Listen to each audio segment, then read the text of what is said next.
Yeah, what's up? Sorry, I was just taking a break playing a gacha game on my phone. Oh, what's this? It's for the... Oh, it's the gacha game script, but I thought I was supposed to do this like next week. Wait, what's the date? Wait, I'm 4 months late, but what? Whatever.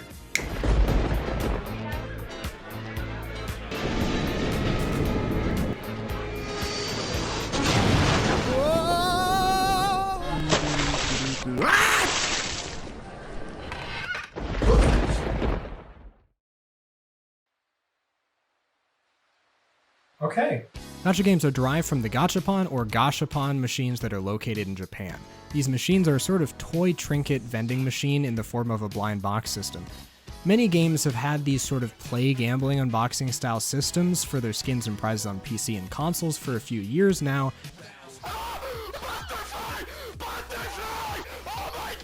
But unlike these systems, many of the mobile games require the random chance to actually dictate how well you do in the game, and if you succeed, if you progress, all of that.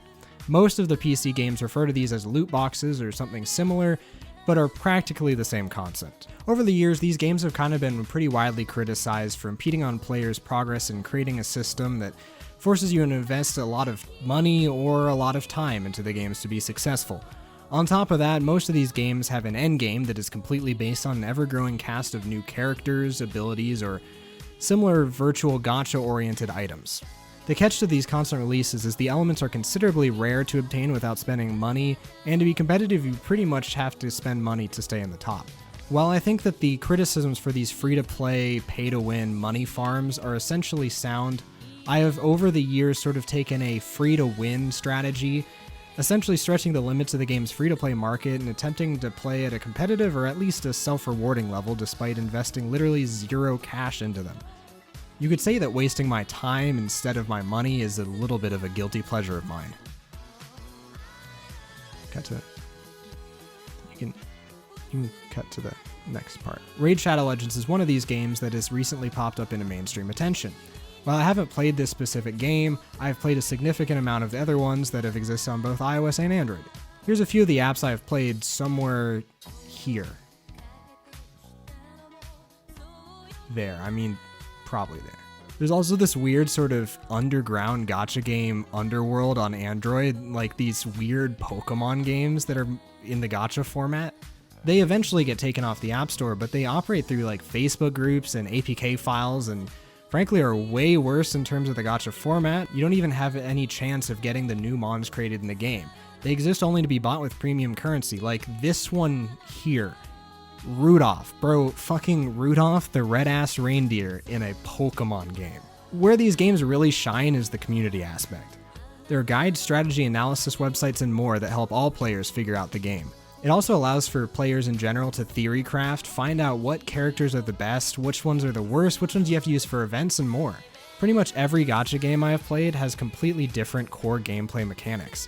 The only thing really shared between these gacha games is the way of receiving the game elements through gachapon crates or boxes or loot boxes or whatever, tickets or weird things. Some of them can be really odd. Like I think there was one that was like a vending machine and the characters were like in the vending machine slots and they would like spin out. I don't know. There's been some really weird ones. The first gacha game I pretty much ever played on mobile was Knights and Dragons back in 2013. It's a pretty basic turn-based RPG that incorporated more and more items as time goes on. It was originally just armors and pets up to tiers 1 through 5, but eventually it expanded into adding like rings, amulets, and it also made more tiers, so it no longer ended at tier 5. It went to Dragon Forged, and then Shadow Forged, and then I'm sure they have more higher than that now.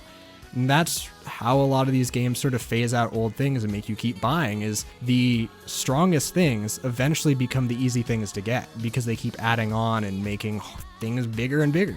Most of the armors and items are found through opening their roulette or gacha style cases to try and collect the armors to get stronger to compete in events, and these events have even got even better armors than the ones that you have to buy in the cases, and you have to buy all like 10 different pieces to put together on top of putting a ton of time into the game to get the other half of the pieces and then combining them and getting to that part of the game. It's really, some of them have been taking a bit overboard for sure. Now on to the part where the majority of these games kind of fall into regardless of their individual genres where they deviate. Basically all of these games exist to be multiplayer competition bases with leaderboards, so if the multiplayer aspects of them, a lot of them would stop being fun as games, which is true. And I think that for a lot of people that just like playing games on their free time, these are not for them. But at the same time, that competitive edge is part of the fun for me and other people, which is why there's thousands, if not even hundreds of thousands of people all over the world that are in these communities theory crafting and such. Now, the reason that they sort of base all of it on multiplayer is obviously to entice players to spend money. And if they didn't do it that way, no one would spend money. You know, you wouldn't be able to, the fact that you have to spend money to do better in events to get better stuff that helps you do better down the line, it makes it so you kind of have to stay competitive. But I like sort of turning this on its head again with the free to win aspects, and sometimes you actually can find ways to dominate in these games without spending any money. While I don't particularly enjoy Knights and Dragons anymore, the competitive aspects and attempting to be one of the best in each of these games is something that I still really hold dear and find fun. My favorite gacha games now are games like Top Drives or CSR2, which CSR2 is another very common one that you see a lot of times with these sort of racing gacha games, is they all pretty much have a drag race or a relatively easy dumbed down racing game that make it so you have to worry more about collecting your cars or the upgrades more than it is actually driving.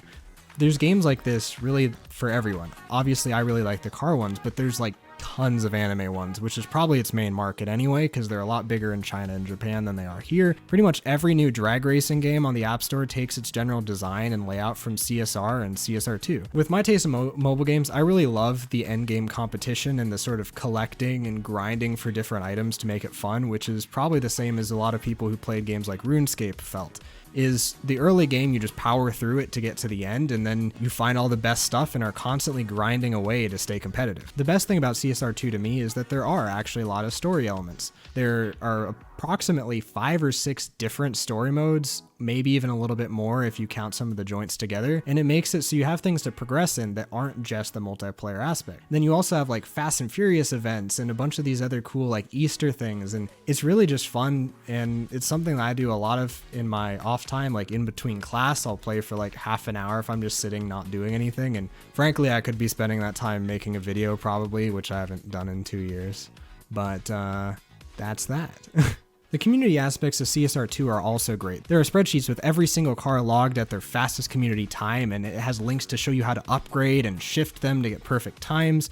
Some of the other ones give you the time objectives for every story mission, events, and basically everything, letting new players and free-to-play players know what times they have to beat before attempting missions that only give you one chance to beat them, which is especially great for a lot of them, which they're like, oh, this is a high-stakes race. You want to spend $5 to make sure you get the car? And it's like, well, no, you can just look at the spreadsheet and figure out, oh, it might take me an extra 3 days to finish upgrading the car, but I can get it without spending the $5. Most of these crews use a messaging app called Line, which was made in South Korea, and it's a messaging app that obviously you don't have to give someone your number, and it works a lot like group texting, and it's basically just your run-of-the-mill group text with like stickers and stuff, which other ones like Telegram do, and I think it really doesn't matter. I would prefer Discord, frankly, and some of them now do use Discord, but oh well. Lots of these apps also use Reddit and the aforementioned Discord for their communities with extra information on how to complete the events, asking for help, or just posting memes like any other gaming Reddit.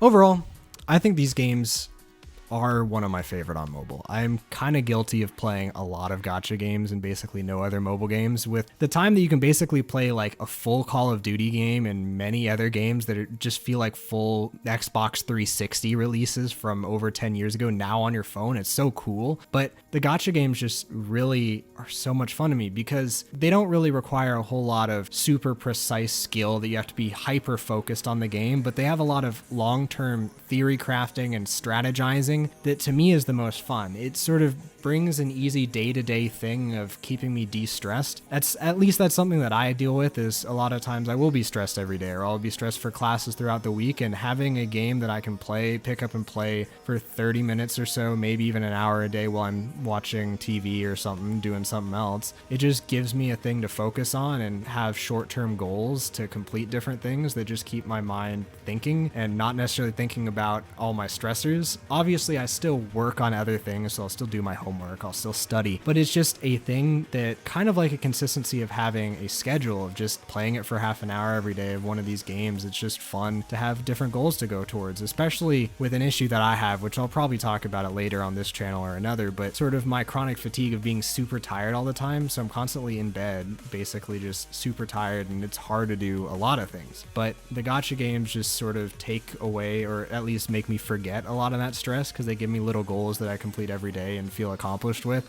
Even though there's a whole lot that I wish I would be doing instead, I just deal with it. I just deal with it as it goes. The community aspects are so much fun too, and just they're not huge communities, so being able to interact with people is so much better. And I think you should maybe give it a try. I mean, or maybe you already have. I think there's plenty out there you can try, and if this video gets, I don't know, I'm trying to decide, maybe like 100 or like 500 likes, I'll play Raid Shadow Legends on my alt channel down below. So we'll try it out. I don't know if I'm gonna like it, to be perfectly honest, because I don't really think it's my thing, and it's a little bit memed on at this point. But we'll try it. We'll give it a good try, just for the meme, right? So I'd like to say 500, but that'll never happen. So we'll say 100, which is still a big jump for me. If this gets 100 likes, we'll play it on the channel in the description below. So check that out, because I'll play a bunch of gacha games on there. Maybe I'll see you. So subscribe if you're new, hopefully, and enjoyed it. I'm going to try to make other stuff. This is just something I've been sitting on for like a year and a half and been wanting to make, but never did for some reason, because I'm stupid, and not really. It's because I'm tired all the time, but it's finally here. Something. That's it. So continue browsing the internet. Everybody, don't I know? No, we're too young to die. So many